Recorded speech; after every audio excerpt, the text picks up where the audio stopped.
Hello guys, আজকে কাজী মোহাম্মদ সজীব এবং শেখ মাসুক তাদের উদ্যোগে কিন্তু আজকে দীর্ঘ 1 বছর পর আমের ভর্তা খাওয়ার উদ্দেশ্যে সবাই একত্র জড়ো হয়। শেখ মাসুক তার বাতিজাকে তার বাড়ির যে গাছ আম গাছের উপরে ওঠাই এবং দেখতে পাচ্ছেন এক ব্যাগ আম পারে, সাথে সাথে সজীব তাদের বাড়ি থেকে কিছু আম নিয়ে আসে।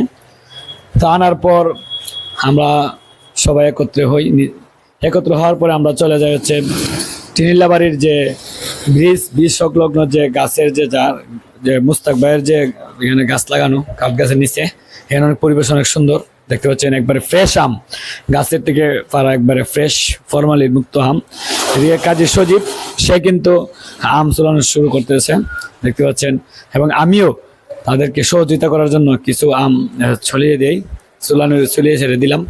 আমরা দেখতে পাচ্ছেন এখানে আব্দুল খালেক, আবার খালেদ চৌধুরী হৃদয় সহ আমরা প্রায় 15 জনের মতো আমরা, আমাদের সাথে আরো ছোট বাচ্চারা ছিল।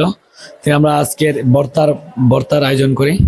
তো বর্তার আয়োজনে সবাই সুন্দরভাবে কিন্তু সহযোগিতা করে।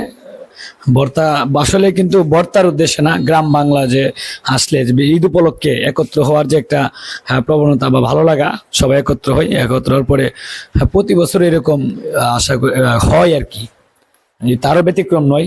দেখতে পাচ্ছেন কাজী সজীব সে কিন্তু স্বেচ্ছায় তার শ্রম দিয়ে যাচ্ছে এবং কিভাবে ভর্তাকে সুন্দর করা যায়, মজা করা যায়।